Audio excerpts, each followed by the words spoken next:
Olá, sejam todos muito bem-vindos. Este é mais um episódio do Politiquei. Hoje estamos recebendo Evandro José, ele que é um respeitado marqueteiro político aqui no estado de Goiás, e nós vamos ter um papo bacana, descontraído sobre estratégias políticas, o cenário político em geral. Então você, principalmente você que está nos assistindo e que por acaso vai disputar essas próximas eleições, eu não perderia por nada esse episódio. Fique atento aí a cada um dos detalhes. Aproveita aí esse momento para curtir aqui bastante esse vídeo, para compartilhar com os amigos, se inscreva no nosso canal no YouTube e siga também as nossas redes sociais, o Instagram e o Facebook. A do Evandro também vai estar disponível para todos vocês. Evandro, sejam muito bem-vindos então ao Politiquei. Obrigado, Carlos. Obrigado pelo convite. Uma grande alegria estar aqui com vocês. Tomara que seja um papo muito interessante aí para frente. Vamos deixar, nós vamos fazer desse papo aqui um papo interessante. Mas antes de entrar nesse aspecto político, né? Aquelas pessoas que estão te vendo agora pela primeira vez, conta pra gente um pouquinho aí quem que é o Evandro então.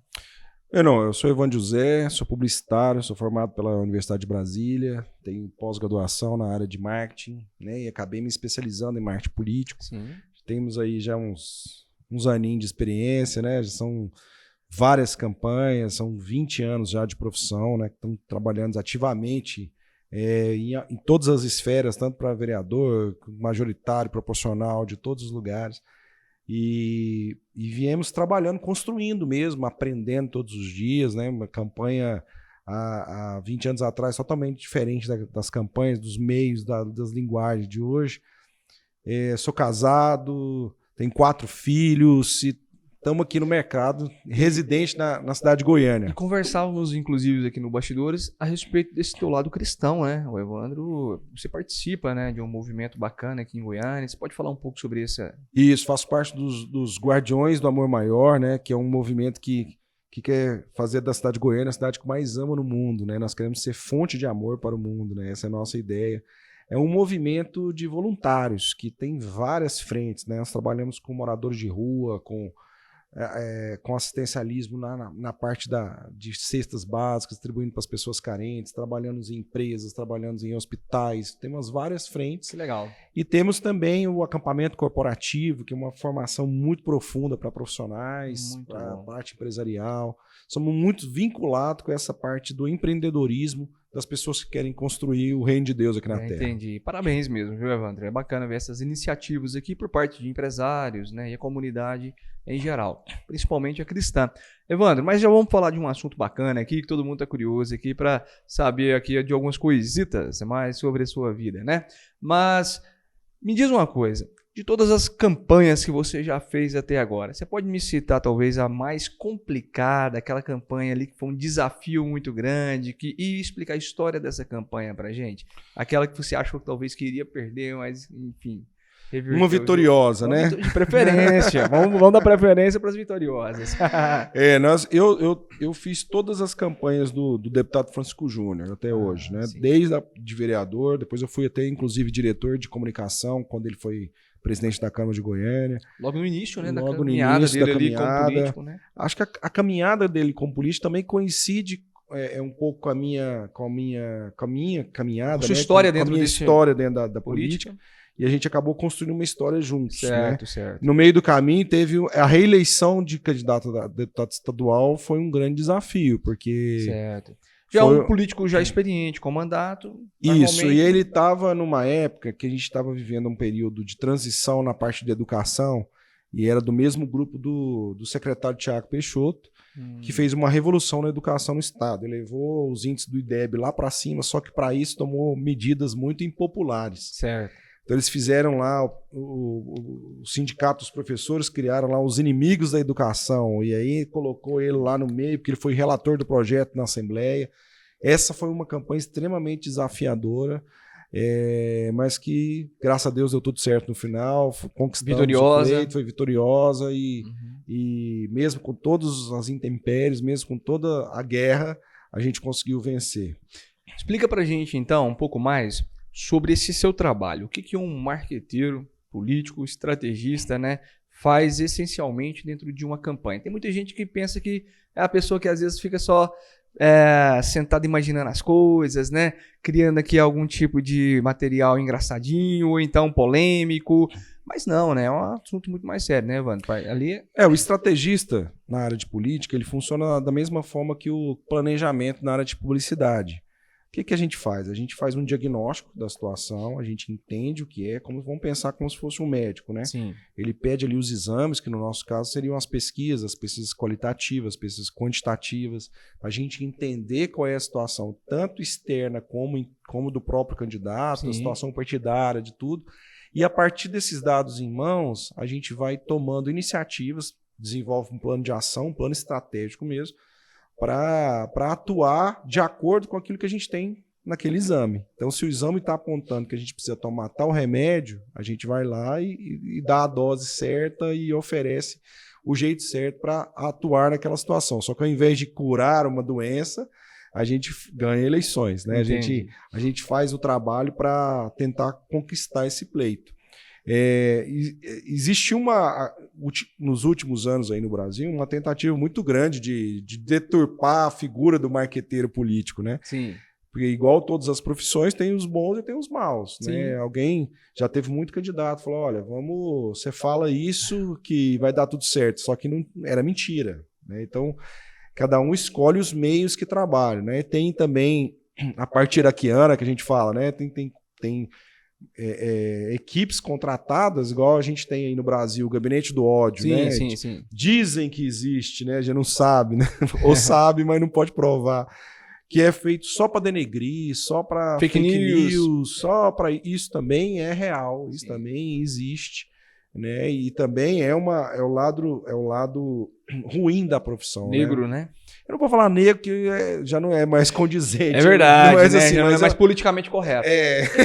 Mas Peço o lado ruim da profissão, né? Evandro, inclusive você está me corrigindo aqui de um fator que realmente é importante e que talvez seja decisivo ali dentro de uma eleição, né? E é difícil às vezes assim, acredito que você já tem bastante experiência, já deve ter pegado muitas figuras importantes aí que às vezes você penava ali realmente ali para o cara andar na linha, né? Um produto difícil, vamos dizer assim, na sua mão de manusear. Ocorreu muitos episódios assim, você pode contar uma história, quem sabe até engraçada aí pra gente entender um pouco mais? Já aconteceu, porque na verdade a nossa intenção é o seguinte, a gente não fabrica ninguém, não muda ninguém. Sim. O nosso trabalho é encontrar uma roupa que sirva bem em cada candidato. Sim. É ver estilo do discurso, de uma boa embalagem e mostrar aquilo que ele tem de melhor. Sim. Eu não estou criando qualidades em cima. E alguns candidatos, por exemplo, eu já tive um candidato, grande amigo meu, que nós ganhamos a eleição aqui em Goiânia, que não sabia falar, não sabia ler direito. Né? Certo. O Paulo da farmácia, ele ficava nervoso. Tinha um certo receio com câmera. Mas é uma pessoa do coração fantástico, extremamente humilde, né? Uma pessoa do povo. Uma pessoa do povo, que atende, que trabalhou lá pela região do Balneário, mas até inclusive agora conseguiu eleger o filho dele, né? Então, assim, nesses casos a gente se utiliza de artifícios. Então, quando ele não consegue falar, a gente põe outra pessoa para falar, põe o narrador, põe lettering, põe vídeos, né? Recentemente também, a última campanha agora, a gente fez uma campanha lá em Séries, uma campanha disputada também, mas graças a Deus vitoriosa, lá com o prefeito Edmário, também com algumas dificuldades de fala, com um jeito próprio dele. Então a gente tenta, ao máximo, adaptar os recursos ao candidato e não o contrário. Falar, agora você não pode falar mais desse jeito, você vai ter que fazer uma aula de fluência para... As pessoas nem vão conhecê-lo. Falam, quem que é esse? Parece exatamente. Que eu não estou conhecendo essa pessoa. Às vezes mais, a popularidade dele está ligada exatamente àquela particularidade. Exatamente, àquela particularidade. De cada um. Mas teve aquele momento, de repente, que você precisa dar uns tapas na mesa e falar, olha, se não for assim, eu tô fora? Já aconteceu várias vezes. Já teve também fato de estar fora mesmo. É mesmo? Então, assim, desse jeito eu não vou. De começar a campanha. Porque o que acontece? Às vezes, nós estamos lá, vamos voltar no exemplo do médico. Para dar o diagnóstico e prescrever a receita daquilo que a nossa experiência, o nosso estudo, aquilo que nós conhecemos, a gente já sabe que vai funcionar. Mas tem paciente que não quer tomar o remédio. É verdade. Então você fala, você vai tomar tal remédio. Ah, não, me falaram que o bom é o chá de não sei das quantas. A mesma coisa acontece com candidatos. Já teve candidato de gente ir lá fazer pesquisa. Colocar o papel dele, ó, você vai ser um candidato de oposição, a cidade está horrível, a situação, as pessoas não estão gostando disso. Você tem propriedade nesse assunto, então fala, não quero brigar com ninguém, não quero bater, não quero Não adianta fazer. que não vai. Eu tenho um grupo aqui de 10 pessoas que não gostou daquilo que você sugeriu. Certo. Aí assim, eu falei, olha, então nesse momento nós não estamos, assim, nós estamos se enganando, né? Entendi. Tá igual o Vampeta lá no Flamengo, né? Você me paga, eu finjo que eu tô jogando, você finge que tá pagando, né? Então, aí nesse caso, amigavelmente, já teve situação, falou, olha, é melhor então a gente não continuar, porque se não for pra gente seguir o plano do que a gente acredita, não vale a pena. Não vale a pena. Exatamente. Né? Porque não é assim que a gente é dono da verdade, que só existe uma forma, não. Mas é igual o técnico de futebol ali, ele tem o seu modo de trabalho, tem sua equipe técnica, Sim. tem sua filosofia de trabalho. E tem um planejamento. Tem um planejamento. Então a gente acredita naquilo. Exatamente. E vai até o fim. Até porque se o candidato não acredita no seu planejamento, não justifica ele te contratar. Não justifica. Né? Porque o grande diferencial que você tem é o que você está planejando para a campanha dele, para que você acredita que ali vai alcançar a vitória. É Exatamente. Mesmo? Me fala uma coisa sobre pesquisas eleitorais. Né? Você acredita nessas prévias que hoje estão acontecendo? Porque todo marqueteiro tem experiência com contratações de institutos e tudo mais, então meio que sabemos como funciona. Mas hoje temos muitas pesquisas no cenário, tanto regional como também federal e tudo mais. Você acredita muito nesses resultados que estão aparecendo? Mais um fator, né? Você tem preferência para algum tipo de pesquisa, quantitativa, qualitativa? Como que você vê esse cenário? Olha, nós vivemos um período sombrio aí nos institutos de pesquisa, né? Alguns anos atrás, que virou uma bagunça, estava fora de regulamentação. E eu acredito que nesses últimos tempos, nas últimas 2 eleições, deu uma melhorada, melhorou bastante quando o TSE obrigou a fazer esse cadastro, a ter uma série de regras, né? As empresas terem umas regras. Cadastrarem, homologarem. E aparecerem. Mas assim, quando a gente trata de um âmbito maior, uma pesquisa em nível nacional, uma pesquisa em nível estadual, ela é mais difícil de ter uma deturpação muito grande, porque a gente está na rua, essas coisas estão acontecendo, a gente está vendo o que as coisas estão acontecendo. E são muitos institutos diferentes. E são muitos também, institutos. Né? Então, assim, o comparativo, quando você vê um comparativo, um não pode ser muito discrepante do outro, porque senão tem alguma coisa errada. Sim. Se aquele resultado deu um resultado muito diferente, já fica claro que ali está encomendado. Agora, ainda existe muita má fé em várias situações. Aqui em Goiás, por exemplo, a gente está assessorando um candidato a governo. Qual candidato, Evandro? Edgar Diniz, do Novo. A gente já começou um trabalho com ele agora. Ele é pré-candidato a governador aqui no estado. Sim. E, por exemplo, os institutos vão fazer pesquisa, as empresas contratam e não colocam o nome dele na estimulada. Então isso já é uma má fé. Sim. Mesmo que ele fosse com 0%, ninguém falou, é importante colocar o nome. Na estimulada, né? Na Tem estimulada, que ter de todos os pré-candidatos. Para que seja justo, né? Que às vezes é por cartela, não. Então isso acontece, sim, é real. Sim. Então assim, você confia 100%? Não, então, não confio 100%. Quando a gente precisa de algo que a gente acredita que vai trabalhar em cima, a gente contrata o nosso instituto, que tem vários institutos competentes. E eu fui professor de pesquisa de opinião 10 anos na faculdade, então a gente tem... É interessante porque a gente consegue conversar, consegue discutir, inclusive a metodologia, consegue discutir aquilo que é ideal. Você estava me perguntando, quantitativa ou qualitativa? Depende do que você quer, né? Então, todo início de trabalho, ele é baseado praticamente na qualitativa, né? A quantitativa, ela te dá uma dimensão do cenário do ponto de vista numérico. Não, então, vamos supor, tem... Já está com as peças pré-definidas. Isso. Né? Então assim, a quantitativa ela te dá o quê? E a qualitativa te dá o porquê. Não o porquê, né? É verdade. Então, por exemplo, vamos supor assim, a gente descobriu que tantas pessoas que estão desempregadas, X% da população está desempregada e os desempregados não sabem em quem votar. Sim. Então a gente sabe que aquilo lá uma quantidade grande de pessoas. É uma quantitativa. Aí a gente faz grupos focais dentro daquele segmento. Por que eles estão desempregados?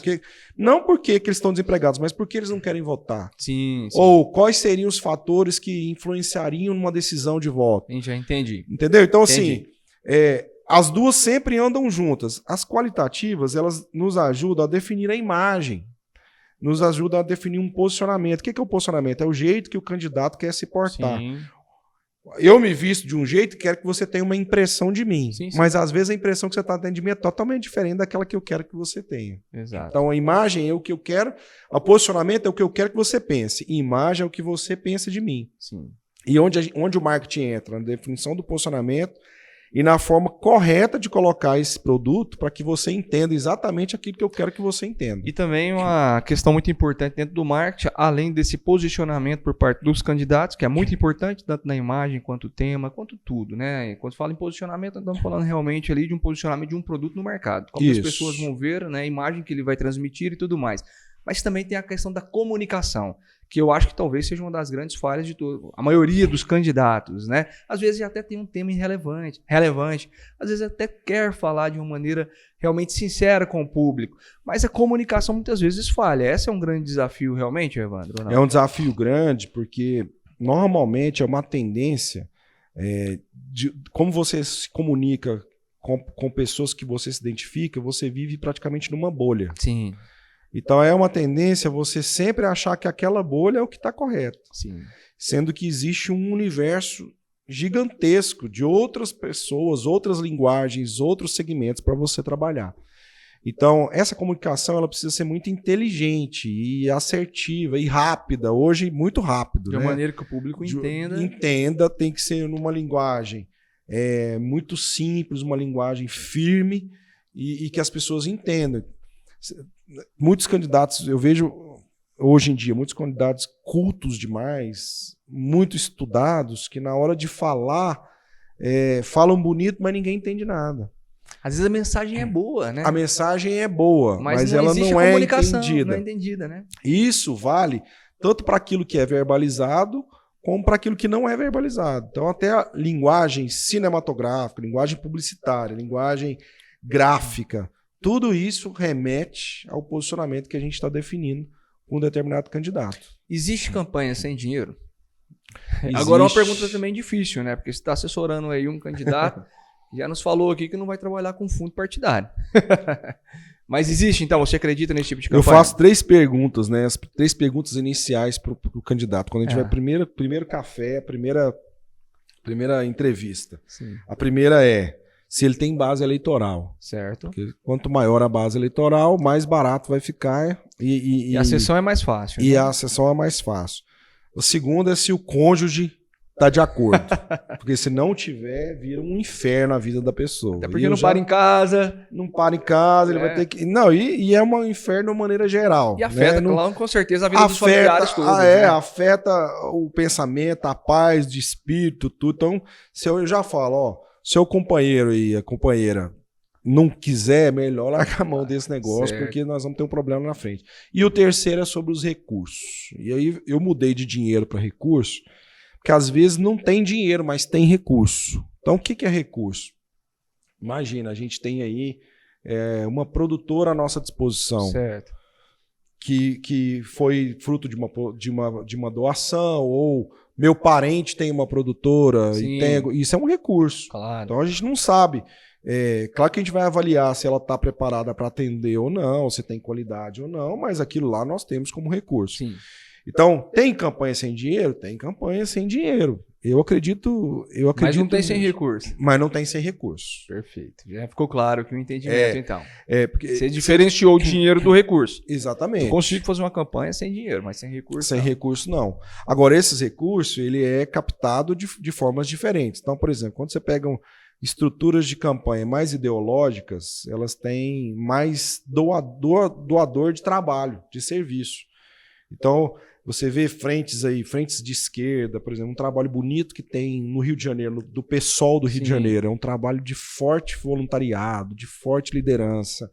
E são campanhas bonitas, bem feitas. Mas de onde vem o dinheiro? Eles fazem vaquinha, eles se mobilizam, eles fazem. As campanhas do Novo, que a gente vai trabalhar aqui agora. Elas não são campanhas milionárias, mas não são campanhas sem dinheiro. Mas como é que existe essa mobilização? Através das vaquinhas virtuais, através de eventos, através de uma série de outros tipos de recursos. Existem recursos que vai criar uma mobilização em torno Que disso. vai criar uma mobilização em cima disso. Evandro, vamos fazer umas brincadeirinhas aqui em relação a algumas máximas. Eu falei de uma máxima agora há pouco e me lembrei de outras, né? Por exemplo, eu queria que você comentasse em cada uma delas, então. A primeira é, política é igual nuvem, né? Cada dia está num lugar. É verdade, política é momento. Eu já vi eleições serem decididas no último dia. Já vi, em todos os lugares. Isso acontece cotidianamente. Principalmente de governo, presidente, pode acontecer, mas é mais difícil porque é uma quantidade muito grande de pessoas se envolvendo. Sim. Mas a gente vê algumas movimentações aqui em Goiás, por exemplo, nas últimas eleições, houve uma virada, né? Sim, Então, as municipais, né? que você tá dizendo. Não, nas municipais, aqui em Goiânia, por exemplo, houve uma virada. Sim. Em Anápolis houve uma virada. Então, existe uma condição no começo da campanha E outra no fim. e outra no fim. Então, isso acontece constantemente. Essas municipais, a gente vê isso de forma muito clara. Então, já teve situação do cara, na quinta-feira, fazer uma campanha, ele está em primeiro lugar e ele acabar a urna. Aconteceu algum escândalo, aconteceu Sim. alguma coisa que descobriram, alguma coisa. E hoje a comunicação é muito veloz, por exemplo. Você Verdade. pega um WhatsApp, um Telegram, Pulveriza muito rápido, pulveriza né? muito rápido. Recentemente, nós tivemos o governador Ronaldo Caiado, foi em Rio Verde. Quando ele foi vaiado, em 5 minutos, eu já tinha recebido mais de 10 pessoas diferentes o vídeo da vaia dele. Olha só. Realmente a disseminação é muito forte. Muito né? forte, muito rápida. Nós O estamos jogo muda falando muito aqui de rápido. uma proposta hoje e amanhã, às vezes, o cenário é completamente outro. Inclusive, né, a pré-campanha, ela, desse ano, exclusivamente falando, tá vendo de fato essas mudanças aí muito rápido no cenário, né? Então, definições ainda de nomes aí de pessoas que vai ser ou não ser pré-candidatos a deputado. Que eu acho, inclusive, que muitos que estão aí postulando um cargo, por exemplo, como pré-candidato ao governo do estado, às vezes nem chegam na campanha como candidato. Possivelmente, porque, por exemplo, você tem uma chapa do governador que já trouxe, já loteou, né? Todo o estado entre vários partidos, né? Dividiu Secretarias ali, ali, né? secretarias e tal. Só que não tem vaga para todo mundo. Só tem uma vaga para ser candidato ao Senado. A Quem vai briga. ser o candidato ao Senado? E essa briga interna que está existindo, né? Que vai, de uma certa forma, eu vejo, né, que é até favorável para o governador ter vários candidatos, porque são vários candidatos apoiando uma candidatura. No entanto, pode ser também que ali haja um racha. Exato, não, mas aí lá na frente é onde vai haver o racha. Quando alguém conquistar esse espaço e os outros ficarem de fora, os outros vão se abrigar em algum lugar. Bom. Né? Então, eles não vão abrir mão. Já tive situação também em que o candidato, uma eleição que eu coordenei aqui para prefeito, a gente tinha na coligação 5 partidos na 5 partidos na sexta-feira. coligação. Na sexta-feira, a convenção ia ser no sábado. Aí virou a noite, em vez de 5 era 2 só. Foi cooptado Olha no meio da só. noite. Então isso acontece frequentemente. Entendi. Falando sobre máxima, quero, então, a sua interpretação sobre mais uma. Política vence quem erra menos. Real. Totalmente real. É um jogo, É um então... jogo igual a Copa do Mundo. Sim. É um tiro curto. Ele tem ali 6, 7 jogos para chegar até ser campeão. E quem erra menos é o que ganha no final. Entendi. Então, assim, principalmente nós vemos assim, quando um político está em primeiro lugar nas intenções de voto, e ele tem uma preferência, e é claro que tem uma matemática ali da rejeição, da capacidade de crescimento, tem toda uma análise. Sim. Mas nós vemos políticos que estavam em primeiro lugar e ganham a eleição, Uhum. e nós vemos também aqueles que erram e perdem a eleição. Às vezes que tá com tudo Tá tudo encaminhado. encaminhado, tá tudo certinho. Aqui em Goiás nós temos vários exemplos disso. Sim. Né? A última eleição municipal aqui em Goiânia, a eleição, o Vanderlan estava lá na frente, então, assim, ele no meio do caminho cometeu um erro horroroso. E aí pela segunda vez ele perde uma eleição por falta de condução de uma crise no meio do caminho. Na outra de governador também, ele teve uma situação dessa também, de governador, Certo. de prefeito, uma dessas aí, que ele também respondeu o Íris, acho que foi de prefeito mesmo, que ele perdeu pro Íris, né? A primeira que ele perdeu pro Foi. Íris. Uhum. Ele virou em primeiro, ele virou em alta, ele conseguiu chegar lá, chegou lá, falaram que ele era o candidato do Marconi e ele resolveu responder isso no programa, ou seja, ele deu bola para isso e ali ele perdeu a eleição também do mesmo jeito. Então, a máxima realmente é uma verdade, né? É uma verdade. Você conhece outras aí pra gente brincar com isso ou não? Às vezes foge agora da memória, né? Mas são muitas, né? A gente trabalha com muitas máximas mesmo. Política é isso, né? É um jogo também divertido de se fazer, não é mesmo, Evandro? Super divertido. Eu sou viciado, né? Esse negócio é um negócio viciante. E você sabe que muitas vezes é isso que todo mundo, a gente ouve, né, no meio política, né? Não é uma questão só de poder, não é uma questão só, não é de dinheiro, né? Até porque se você analisar dinheiro mesmo ali, os cargos estão um salário modesto, vamos dizer assim, né? Políticos são bem pagos, sim. No entanto, muitos deles estão ali pela diversão mesmo, pelo prazer. É aquela questão que de fato te comove, né? Você não consegue mais viver sem. Falávamos com o Braga sobre isso quando ele estava aqui, o Juscelino Braga, que é companheiro aí, seu também. Fantástico, um grande referência aí para nós do trabalho. Algumas das campanhas que eu citei aqui, ele que ganhou, né? Ele fala, não, eu faço o que eu gosto mesmo, adoro esse ambiente, né, de estar ali envolvido. E é realmente um ambiente que para quem gosta não consegue mais viver sem, né, velho? Toda campanha, quando chega assim no meio da campanha, a gente está extremamente exausto, né? Já daquele dia você fala, rapaz, nunca mais vou mexer com isso. Aquela mesma história do nunca mais vou beber. Só que quando acaba a eleição, rapaz, parece que dá uma depressão na gente, que a gente não tem ninguém falando nada no meu celular, não tem ninguém me ligando, não tem ninguém tem lugar nenhum pra mim hoje, não tem nada e tal, e de repente você acorda, não tem pra onde ir, dá um processo de depressão pós-campanha, né? A minha esposa, esses dias pra trás, ano passado, eu participei de um pleito de um sindicato dos corretores de seguro. Sim. E foi um pleito bem, assim, acirrado, difícil, diferenciado. E aí, quando acabou, eu passei por esse momentinho, assim, meio deprê, meio tristonho, e eu não tava percebendo o que era, né? Eu achei que era coisa de pandemia, de não sei o quê. Ela, não, isso aí é porque você acabou a campanha, isso é normal, tô acostumado.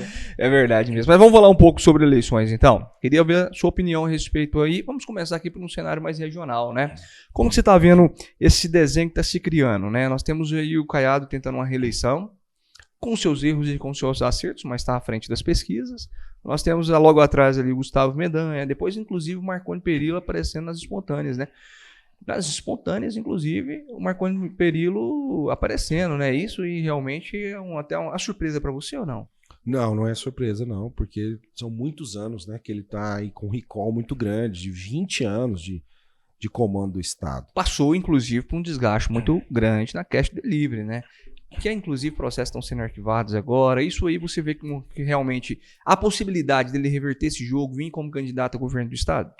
Olha, ele está sendo... O desejo, pelo que eu percebo assim, das movimentações, era que ele saísse ao Senado, que talvez até seria um cenário até mais tranquilo para ele.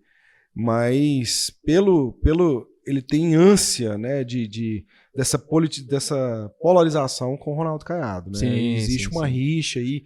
Antiga. Eles sempre andaram juntos, sempre foram muitos amigos, aí romperam essa amizade, agora viraram arquirrivais.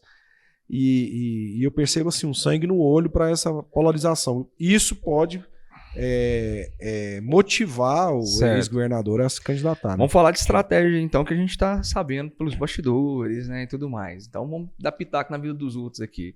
Essa mexida daqui foi feita aí recentemente do Zé Elton sair do PSDB para ir para o PSB, tentar inclusive agora ser cabeça de chapa aí nessas próximas eleições. Você acha que essa movimentação, né, foi salutar, é uma movimentação importante, claro, no nosso cenário, mas você acha que foi uma movimentação bem feita por parte do Zé Elton? Você acha que teve envolvimento do Marconi também nessa movimentação ou não? O que você está sabendo aí que você pode nos contar? Olha, eu não estou sabendo de nada disso em relação a isso. O que a gente consegue perceber de fora é que existiu, claro, uma estratégia.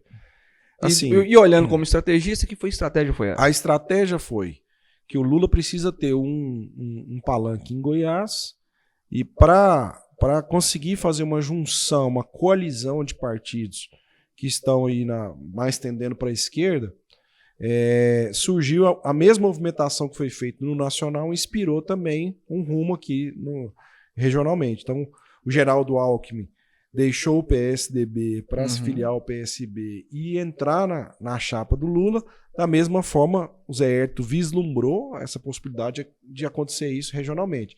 Se tem o dedo do Marconi, eu não posso afirmar, Claro. a gente não consegue avaliar isso, mas que for uma movimentação para que haja uma coalizão de partidos, com a finalidade de ter mais tempo de TV, de ter mais gente na chapa e ter Fazer uma frente de oposição ao Caiado. fazer uma frente de oposição a Caiado, isso é fato. Isso, e também, claro, ao Bolsonaro aqui no estado, né? Agora, ideologicamente falando, aí é uma outra Mas construção. você acha que foi uma decisão acertada do Zé Hélito? O Zé Hélito sempre foi de um partido de centro-direita. Muito mais tendencioso, inclusive, para a direita, PSDB. Tô errado? Não está errado. Agora, a percepção que eu tenho aí, são duas visões. Existe uma visão cidadã e uma visão do ponto de vista Estratégico. do marketing político. No marketing político, você estava falando das máximas, né? Sim. Existe uma máxima que diz só não vale perder a eleição, o resto tudo vale. Entendi. Né? Mas é uma máxima muito descriteriosa no quesito de caráter mesmo, né? Então, se as pessoas perdem as ideologias, você vê, eleição passada tinha um candidato disputando com o Daniel Vilela, disputando com o Caiado e Sim. denegrindo aí todo um trabalho que estava sendo feito, um fala do defeito do outro, agora eles estão juntos, no mesmo palanque. Inclusive a oposição usando vídeo do próprio Daniel para... E aí você vê um Gustavo Mendanha, que é o pupilo do Maguito Vilela, que andava junto com o Daniel, aí rompeu porque não houve espaço. Então, assim, eu acredito que o povo está um pouco cansado desse tipo de coisa. Uma sabe? política velha, né? Da política velha. Então, por exemplo, a mesma coisa em relação ao Zé Hélito, que todo mundo sabe que ele é a pessoa ligada, extremamente ligada ao Marconi, é o garoto do Marconi, foi colocado pelo Marconi. Sucessor. Né? Então, assim, tem uma ideologia até agora totalmente voltada para a direita, que não combina em nada com... Sim.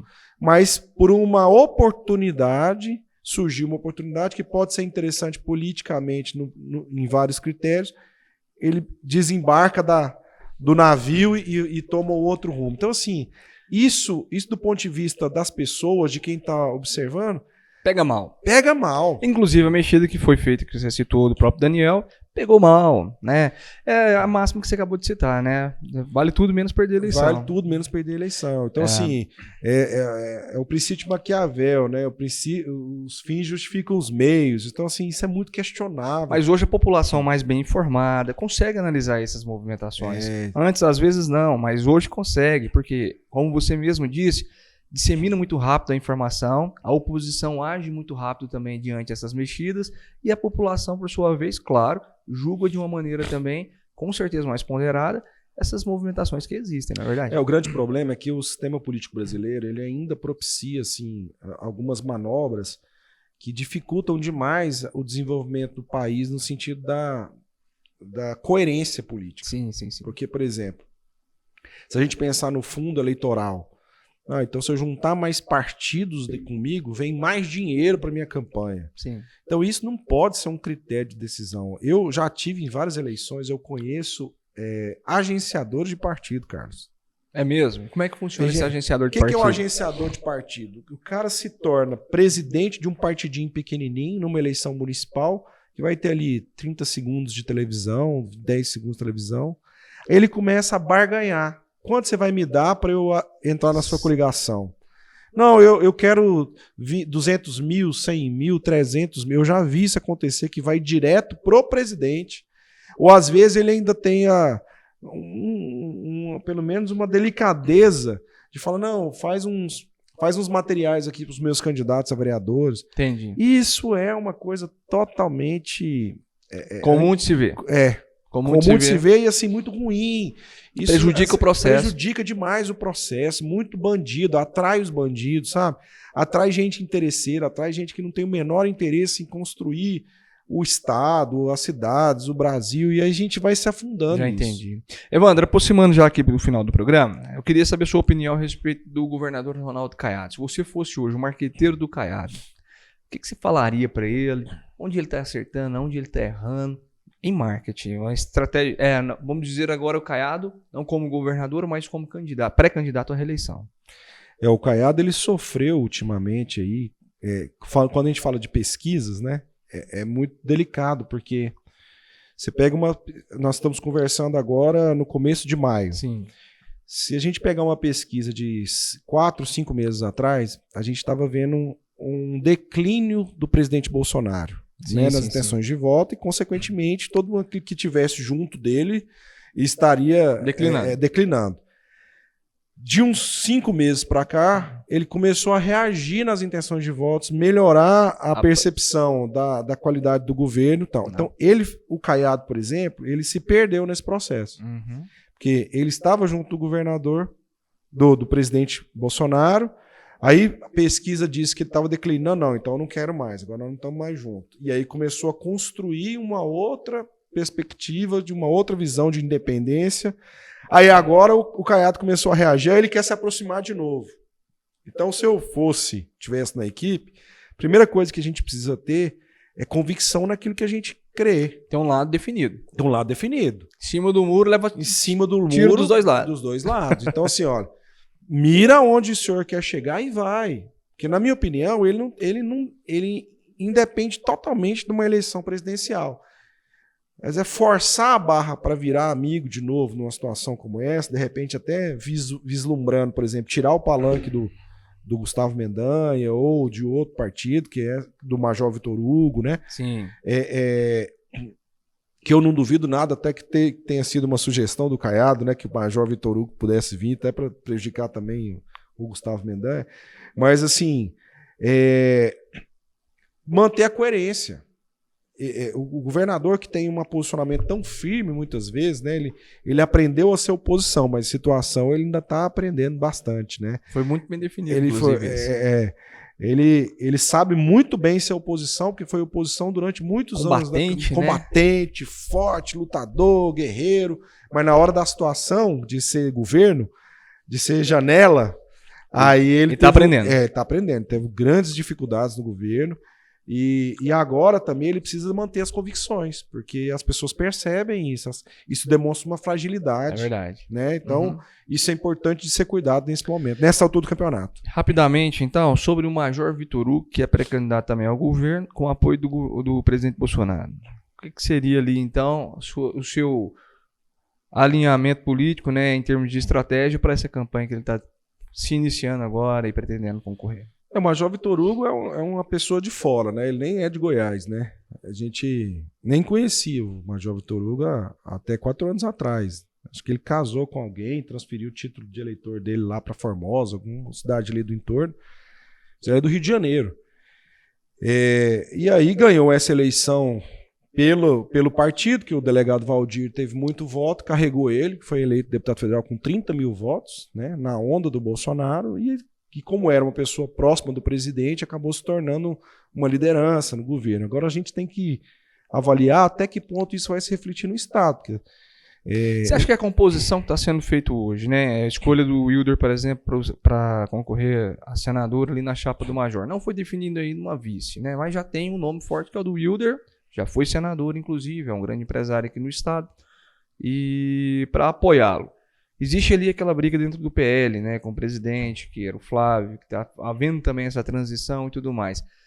Estrategicamente falando, né, está já existindo muitos erros já desde o início, na verdade. Muita dificuldade ou não. Você vê isso aí como realmente não é um erro ou uma dificuldade, é simplesmente um desafio que é fácil de ser superado.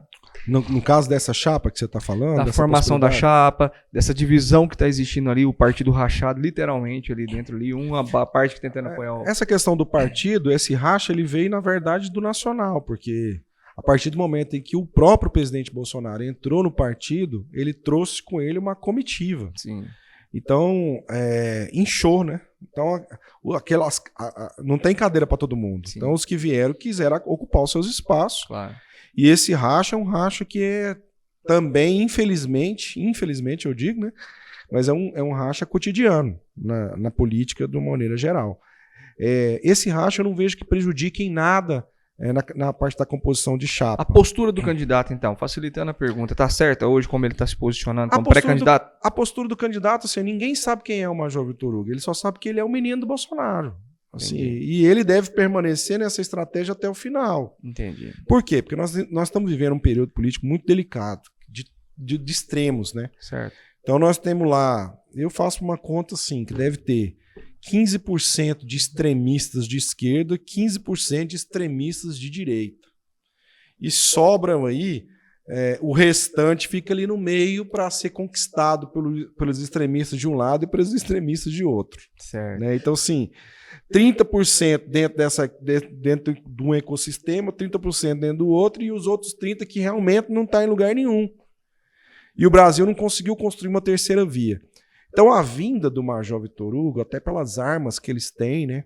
Que é uma arma, é mais assim, é mais tecnológica no sentido de presença nas redes sociais de uma forma mais robotizada, mais automatizada.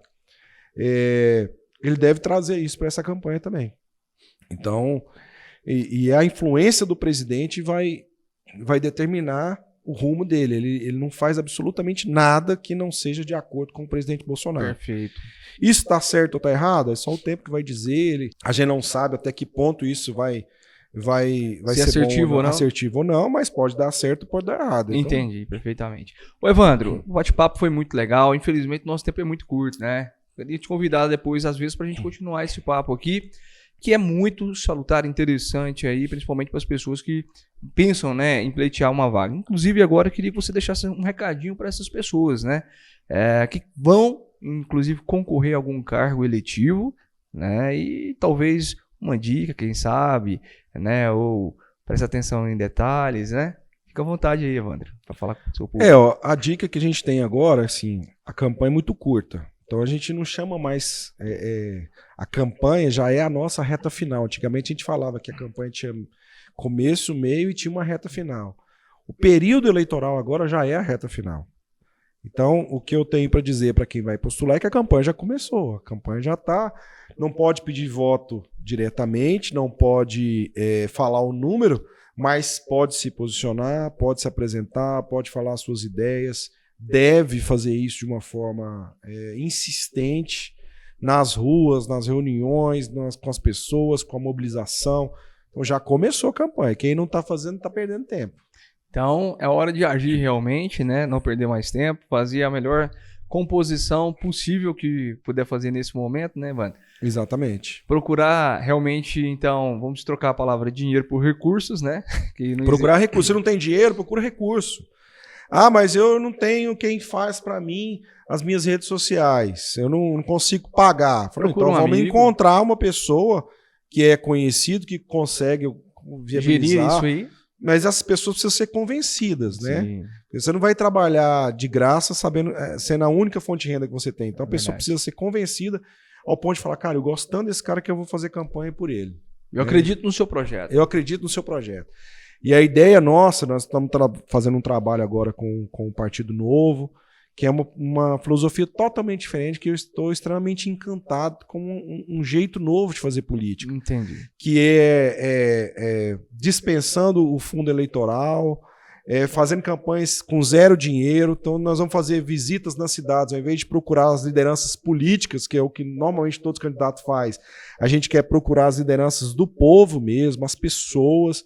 E isso tem mudado a forma totalmente de fazer política, assim, até do ponto de vista de marketing. Nós temos que estar utilizando de uma criatividade muito grande. E eu estou extremamente encantado por esse projeto, que pode surpreender, né? Nós temos uma chapa montada para o Senado, é o Leonardo Rizzo, que vai vir, um empresário. Sim. E aqui para o governo vem o Edgar Diniz, que é uma pessoa extremamente preparada, competente, que já teve aqui no podcast também. E vocês puderam conhecer, e vale a pena também quem estiver assistindo conhecê-lo, para entender que é possível ter uma esperança no meio de todo o caos, de toda a guerra, de todo mundo que só muda os macacos de galho, né? Mas são sempre os mesmos macacos. Esse foi o Evandro José, de uma maneira muito espontânea. Agradeço mesmo a sua participação aqui nesse episódio, Evandro. E a você que está nos assistindo até agora, nosso muito obrigado. Não esqueça de se inscrever em nosso canal, curtir aí as nossas páginas nas redes sociais, curta também do Evandro, vai estar aqui disponível para você, tá bem? Evandro, quero então mais uma vez te agradecer muito aí pela participação, seja sempre muito bem-vindo. Vamos continuar esse bate-papo aí numa outra oportunidade, quem sabe dentro do pleito mesmo da campanha, né, política. Acho que vai ser importante a gente de novo voltar e fazer uma análise do cenário como um todo, que vai estar já desenhado ali nas vésperas das campanhas. Muito obrigado mais uma vez, Evandro. Eu que agradeço aqui toda a equipe, né, uma estrutura muito organizada, tudo muito preparado e tenha muito sucesso aqui também para vocês. Bacana. Pessoal, comenta aqui embaixo também aqui no YouTube, né? O que você gostou mais desse bate-papo, o que faltou, o que você gostaria também de perguntar para o Evandro, tá bem? Nós vamos estar encaminhando aqui todas as perguntas para ele vai estar respondendo a todos vocês naturalmente. Siga ele nas redes sociais, siga aqui o nosso canal no YouTube, no Instagram, no Facebook, Spotify, onde em todas as plataformas aí que estará disponível esse episódio. Mais uma vez, muito obrigado a vocês que nos acompanharam até agora. Fique muito atento aí aos próximos episódios. Vai ser massa. Até já então a todos vocês. Com Deus.